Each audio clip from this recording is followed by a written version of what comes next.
जी dear students, अब हम ज़रा लाइन क्लिपिंग एल्गोरिथम की कोड इम्प्लीमेंटेशन देखते हैं। इस वक्त आपके सामने एक GUI नज़र आ रही है।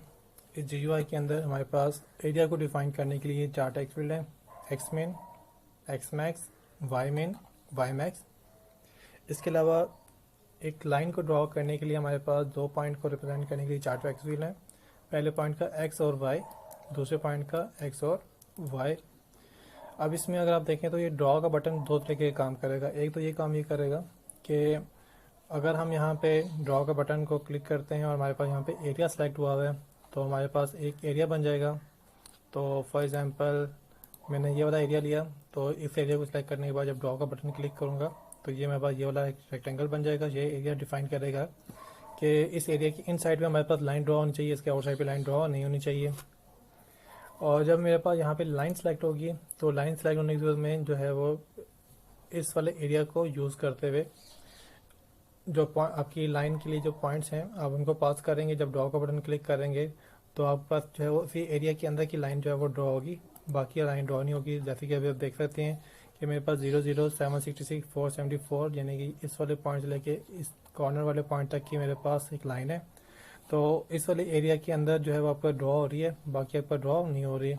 तो फॉर एग्जांपल अगर मैं यहाँ पे एक और लाइन ड्रॉ करूँ तो मेरे पास पॉइंट जो है वो आउटसाइड की हैं, लेकिन मेरे पास लाइन जो है वो इनसाइड पे ड्रॉ हो रही है। अगर मैं इनसाइड पे ड्रॉ करने की कोशिश करूँ तो इनसाइड पे एक पॉइंट मैंने ये लिया, दूसरा पॉइंट ये लिया और उसके बाद ड्रॉ को क्लिक किया तो मेरे पास ये लाइन ड्रॉ हो रही है। इसके बाद ये वाली देखें तो ये मेरे पास एक और लाइन हिसाब से ड्रॉ हो रही है।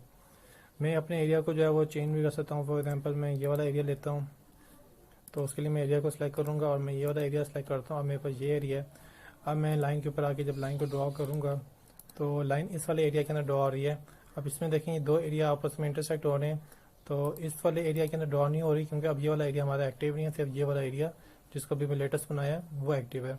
तो इसमें ये एक और लाइन फिर ड्रॉ कर ली, फिर से हम एक और लाइन ड्रॉ करते हैं, फिर यहाँ पे एक लाइन ड्रॉ करते हैं। तो इसमें आप देखें तो जो सा एरिया आप डिफाइन करते हैं उस एरिया के अंदर आपके पास लाइन ड्रॉ होती है, बाकी एरिया पे लाइन ड्रॉ नहीं हो रही। तो ये हमारे पास एग्जांपल है लाइन क्लिपिंग की कि लाइन क्लिप करके हम पर्टिकुलर एरिया के अंदर लाइन ड्रॉ कर रहे हैं, बाकी एरिया में ड्रॉ नहीं कर रहे। अब ज़रा देखते हैं कि इसका कोड हमारे पास कैसे डेवलप हुआ। तो कोड में देखें तो सबसे पहले तो मैंने कुछ वेरिएबल्स क्लास लेवल पे डिफ़ाइन कर लिए हैं। एक तो विड्थ और हाइट है जो कि मुझे डिफरेंट जगह पर यूज़ करनी पड़ सकती है। जैसे कि मैंने इनिशियल जो टेक्स्ट फील्ड की वैल्यूज़ जो रखी हुई थी वो विड्थ और हाइट जो है उसकी आपके जो एरिया की जो विड्थ थी या आपकी जो एरिया का जो एक्स मैक्स और वाई मैक्स है उसकी जो वैल्यू थी वो विड्थ और हाइट के रिस्पेक्टिवली प्लेस किया हुआ था। इसके अलावा लाइन के लिए मैंने विड्थ और हाइट जो है उसका सेकंड पॉइंट को प्लेस किया हुआ था, तो यहाँ पे वेरिएबल मैंने उस मकसद के लिए यूज़ किया हुआ है।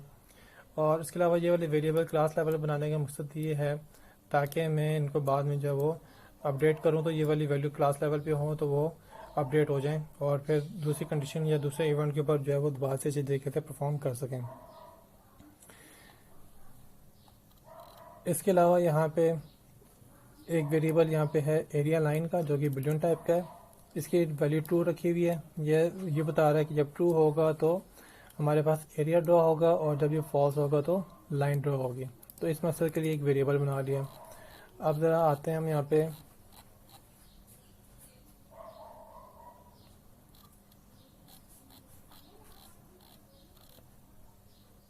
अब आते हैं हम ड्रॉ के बटन पे।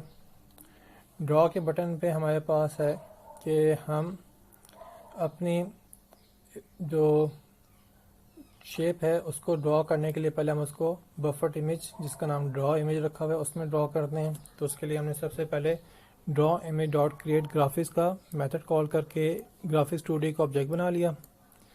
इसका मकसद ये है कि हम जो चीज़ ड्रॉ करें वो पहले ड्राइंग इमेज पे प्लॉट हो और उसके बाद हम उसको पैनल के ऊपर प्लॉट करें। तो इसके बाद हमारे पास है कि अगर तो हमारे पास एरिया अंडरस्कोर लाइन यानी कि हमारे पास अगर एरिया का रेडियो बटन चेक हुआ है तो उसमें ये वाली कंडीशन ट्रू हो जाएगी और इसके फॉल्स होने से हमारे पास एस की कंडीशन जो है वो या एस जो है वो चलेगा। अब इस वक्त में जब हमारे पास एरिया सेलेक्ट होगा तो एरिया सेलेक्ट करते हुए हम जो है वो एक्समिन, एक्स मैक्स, वाई मैक्स की वेरिएबल की वैल्यू को अपनी टेक्स्ट फील्ड से रिस्पेक्टिवली गेट कर रहे हैं और उसको इंटीजर में कन्वर्ट करके सेव कर रहे हैं। और इसके बाद जो है वो आपने देखा था कि आपका जो रेक्टेंगल था वो ग्रीन कलर का था, तो उसके लिए हमने जो है वो पहले उसको कलर चेंज कर दिया ग्रीन में। फिर उसके बाद हमने ड्रॉ रेक्ट के मेथड को कॉल करके हमने इसको ड्रॉ करवा लिया। फिर ड्रॉ करने के बाद हमने दोबारा से जो कलर है उसका ब्लैक कर लिया, ताकि जब लाइन ड्रॉ हो तो ब्लैक कलर की लाइन ड्रॉ हो। ये उस वक्त में होगा जब आपके पास जो है वो एरिया अंडरस्कोर लाइन सेलेक्ट होगा। इसके बाद हमारे पास है एल्स में आते हैं। एल्स में हमें जो है वो जो भी लाइन के लिए जो पॉइंट्स होंगे उनकी वैल्यूज़ करनी है, तो हमने x1 y1 x2 y2 की वैल्यू टेक्स्ट फील्ड से गेट कर ली।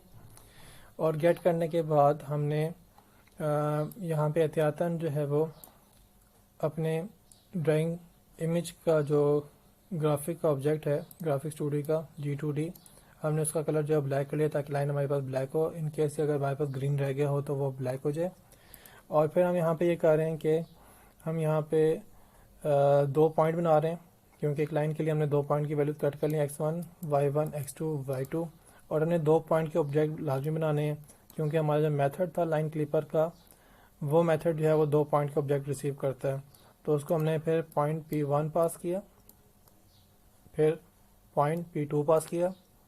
इसके अलावा देखें लाइन क्लिपर में हमने और क्या क्या चीज़ें पास की थी। हमने 2 पॉइंट पास किए थे। इसके अलावा हमें जो एरिया को डिफाइन करने के लिए पैरामीटर्स थे वो पास करने थे। तो जो एरिया के पैरामीटर्स थे वो हमने इस वाली सूरत हाल में जब हमने एक्स मिन एक्स मैक्स वाई मिन वाई मैक्स जो है वो क्लास लेवल वेरिएबल में सेव कर लिया था, उन्हीं को यूज़ करते हुए हमने यहाँ पे इसको पास कर दिया।